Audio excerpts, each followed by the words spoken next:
होली की कोटि कोटि बधाइयाँ हो, बधाइयाँ हो, बधाइयाँ।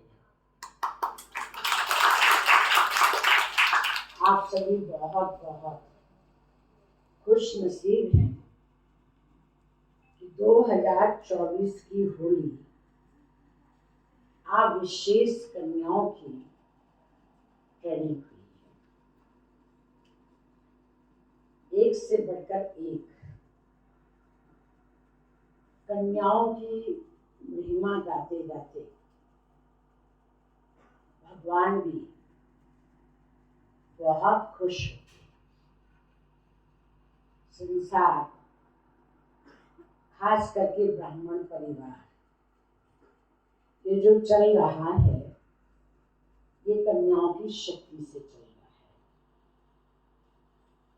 है। और आप सभी को बताते हुए ये खुशी हो रही है जब आप स्वयं स्वयं की महिमा को जानेंगे तो आपको अंतःकरण में बेहद हर्ष होगा। दुनिया में जब कन्याएं पैदा होती हैं तो माँ बाप इच्छा करते हैं काश मेरे यहाँ बेटा होता, बेटी को वो स्वीकार नहीं। क्योंकि उन विचारों का दोष नहीं है, वो नहीं समझ पाते कि कन्याएं क्या है। लेकिन भगवान हम बच्चों को समझाते हैं कन्याएं हैं साक्षात लक्ष्मी। और हम सारी सभा में, दुनिया में ये बात स्पष्ट रूप से बताते हैं कि कन्याएं हैं लक्ष्मी देने वाली। तो जो देने वाली होती है वो देवी होती है ना, और देवी की पूजा संसार करता है। दुनिया वाले माता पिता क्या समझते हैं कि हमें कन्याओं को देना पड़ेगा, अगर हमारे घर में आएंगी तो हमें देना पड़ेगा। उनको इतनी समझ नहीं है कि देने वाला तो दाता है, वो देता है। और कन्या इतनी भाग्यशाली है कि तुम्हारे घर में कन्या आई है तो ऊपर वाला छप्पर फाड़ के देता है, खुशी खुशी में। तो आज के विशेष दिवस पर जबकि होली का अवसर है तो आप सभी को इस बात का लक्ष्य रखना है, इस कलियुगी दुनिया में कन्याओं को क्या समझते हैं, इनमें क्या आता है, ये बहुत कमजोर है, इनमें कोई शक्ति नहीं। और भगवान हम बच्चों को समझाते हैं कन्याएं सबसे ज्यादा अकल वाली। और ये साधारण बात नहीं है, ये बहुत बड़ी बात है। हमारे भारत देश में यत्र तत्र सर्वत्र जो विशेष गायन है, पूजन है,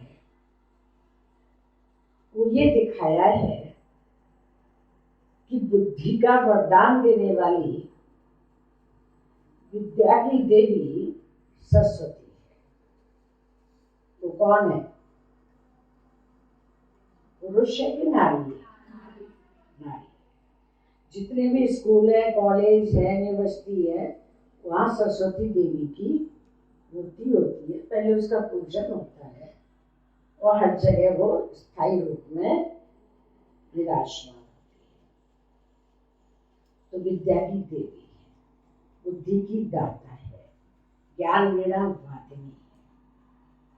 दूसरी धन की देवी लक्ष्मी दिखाते हैं, वो भी नारी शक्ति है। वो नारी नहीं है, कन्या है। ये देवियां कन्याएं हैं, वो भी नारी शक्ति के रूप में, कन्या के रूप में। और तीसरी, जिसको हम शक्ति का प्रतीक भाइयों को बोलते हैं, वो शक्ति का प्रतीक दुर्गा है। शक्ति भी चाहते, जो भी चाहते दुनिया में, वो दुर्गा देवी की पूजा करते, वो भी करते।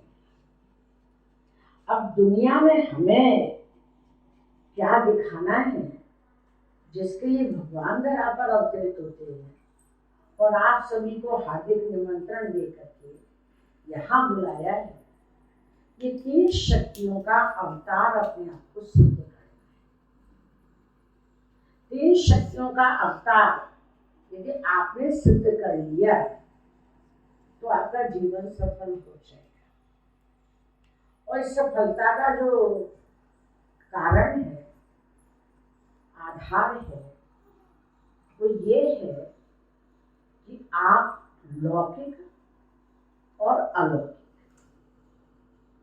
लौकिक माना भौतिक पढ़ाई, लौकिक माना आध्यात्मिक पढ़ाई, दोनों का बैलेंस। घर में सोचते हैं पहले पढ़ ले, पढ़ाई पूरी हो जाए, इसके बाद आश्रम जाना, तब तक कई कदम उठाने की जरूरत है। तो उन विचारों का दोष नहीं है, उनको ज्ञान नहीं है, लेकिन भाग्य विधाता भगवान ने आपके साथ ऐसा कुछ किया है कि आपके माता पिता ने आज आपको यहाँ भेज दिया है, तो अपने सौभाग्य के लिए तालियां बजाएं। हम सब खुश नसीब है कि भगवान ने हमारे माता पिता को इतनी सद्बुद्धि दी कि आश्रम पर भेजने का उन्होंने हमें सौभाग्य का चांस दिया है। बहुत खुशी की बात, बहुत नशे की बात। तो माता पिता को ये सिद्ध करके जब आप बताएंगे कि भौतिक पढ़ाई और आध्यात्मिक पढ़ाई दोनों का बैलेंस रखेंगे, तो हम कितनी अच्छे से अच्छी पढ़ाई पढ़ सकेंगे। और आप सभी को आज के इस विज्ञान के युग में ये एहसास होना चाहिए कि जो भौतिक पढ़ाई है उसको हम ज्ञान कहते हैं, और जो आध्यात्मिक पढ़ाई है उसको हम विज्ञान कहते हैं। ज्ञान माना समझ और विज्ञान माना प्रैक्टिकल कर्म। आप ये प्रैक्टिकल में ऐसा सोच के चलो, ये माइक किसने बनाया है? विज्ञान ने बनाया है। ये प्रैक्टिकल काम करके दिखा रहा है, ये सैकड़ों तक आवाज पहुंचा है, वरना हमारी तोतली से आवाज आगे लोग नहीं सुन पाते और हमारी हवा खिसक जाती। तो कितना अच्छा साधन भी है। तो विज्ञान माना प्रैक्टिकल, जो प्रैक्टिकल काम करता है वो दिखता है,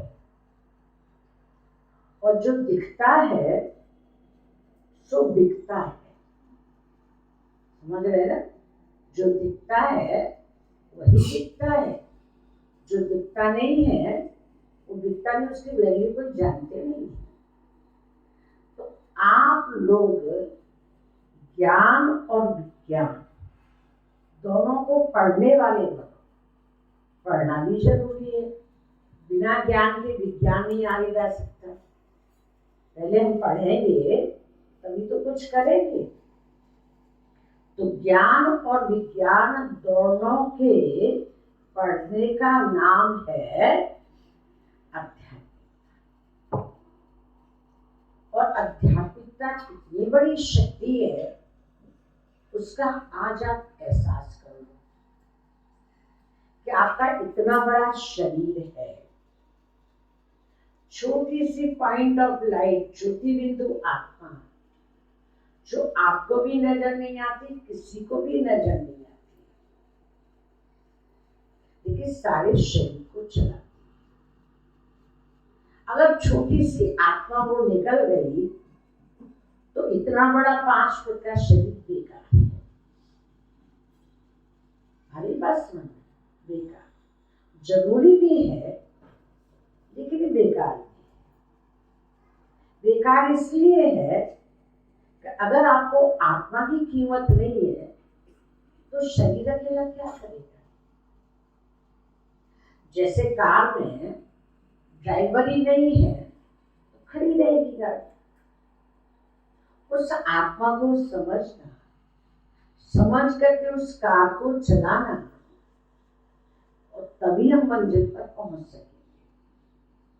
अगर हम नहीं इस बात को समझे तो अपने लक्ष्य को नहीं छू पाएंगे। तो मैं आपको एक खुशखबरी सुनाती हूँ अपने बचपन के जीवन की। और वो खुशखबरी ये कि जब हम आश्रम पर जाते थे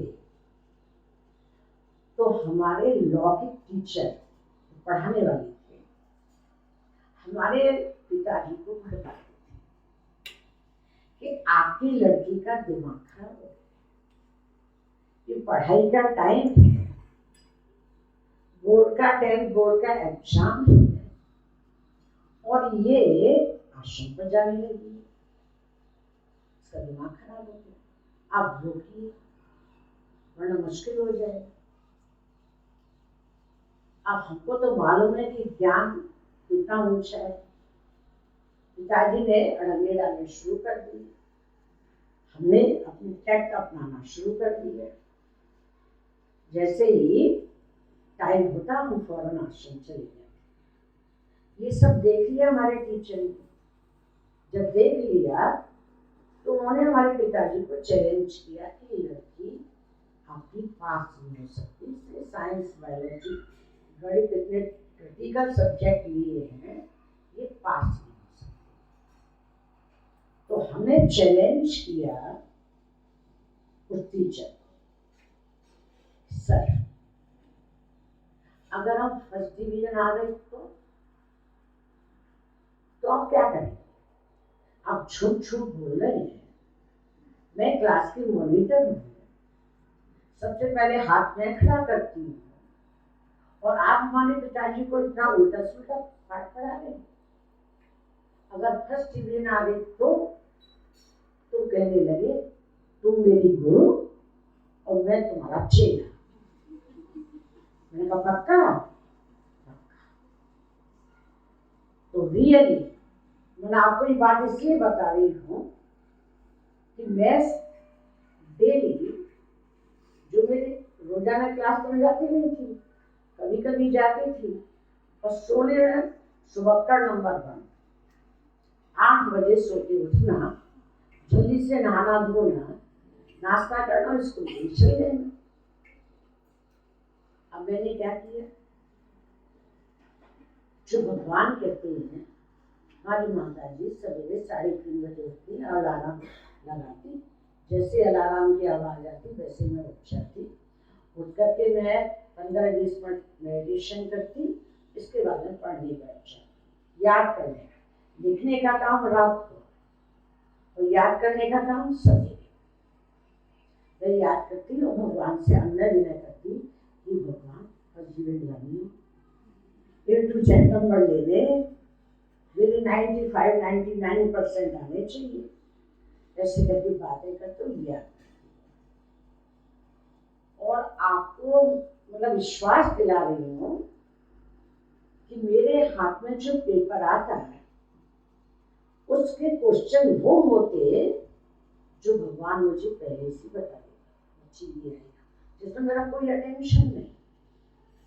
ये आएगा मुश्किल याद कर, तो सवेरे सवेरे ही मैं याद करती थी। ऐसा ही होता था, जिसको मैंने इग्नोर कर दिया, ये छोटा ये क्या आएगा, ये बहुत क्रिटिकल है, ये नहीं आएगा, इतना तो मुझे याद है। लेकिन बाबा मुझे एहसास कराते याद करो, तो पेपर ऐसा आता जैसे मैंने ही बनाया और मैं हल कर लेती। हल करने से 5 मिनट पहले जैसे कॉपी देते हैं वैसे मैं कॉपी दे देती। कॉपी दे देती तो सारे टीचरों से क्या कहते, पागल है, टाइम पूरा हुआ नहीं है, लिखा कुछ होगा नहीं, पहले से कॉपी देके चलती है। जबकि A to Z मेरे क्वेश्चन होते थे। और ये समस्या का एहसास हमारे टीचर को कब हुआ, जब बाहर का साइंस का, बायोलॉजी का एग्जामिनर आया और मेरा सबसे पहले नाम था अवधेश। तो वो क्या समझे, आज हमारे स्कूल का नाम बदनाम लेकर है, सबसे पहले इसका नाम है, आता जाता कुछ है नहीं है। तो सामने बैठे, कम से कम 10-20 क्वेश्चन उन्होंने पूछे, हमें फटाक से आंसर देती जा रही थी।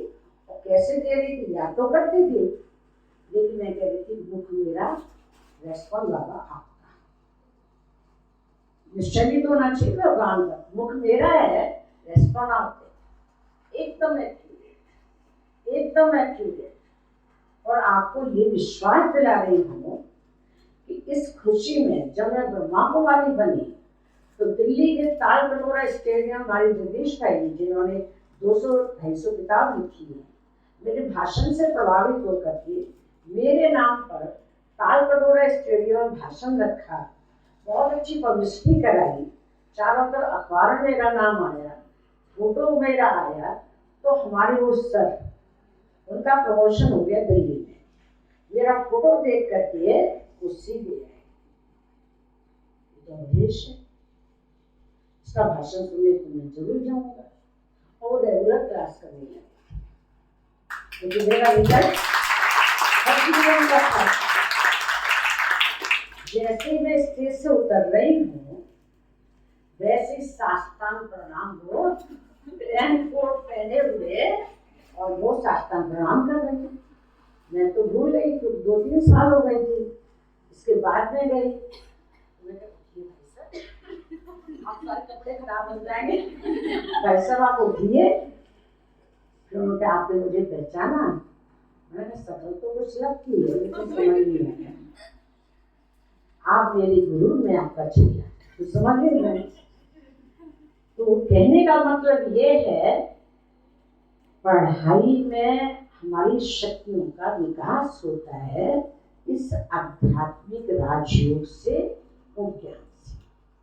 तो अपने माता पिता को ये बात आप समझाओ कि हमें हाईएस्ट नंबर लेने हैं, पढ़ाई में लेने हैं, काम में लेने हैं, तो विशेषताओं में लेने हैं, गुणों में लेने हैं, हमें बैलेंस रखना है। बैलेंस है तो ऊपर वाले की ब्लेसिंग्स।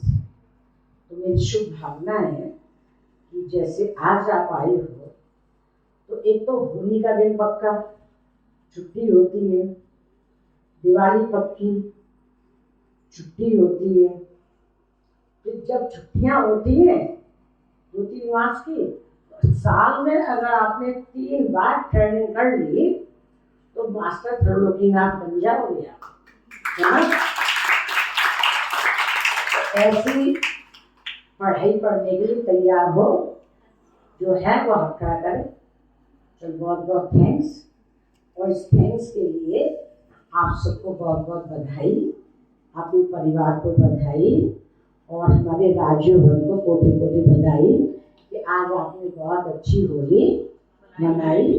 और प्रैक्टिकल आप सभी को तिलक भी दिया जाएगा, बढ़िया गुजिया भी खिलाई जाएगी, और विजय का तिलक, और साथ साथ में सौगात भी दी जाएगी, और ब्रह्मा भोजन भी कराया, ठीक है।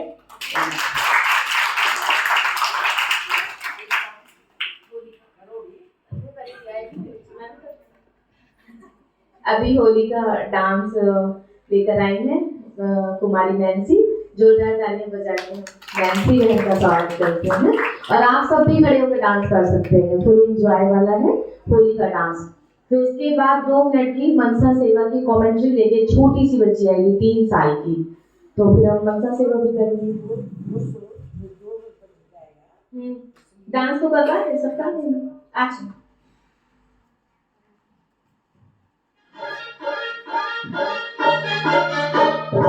होली आई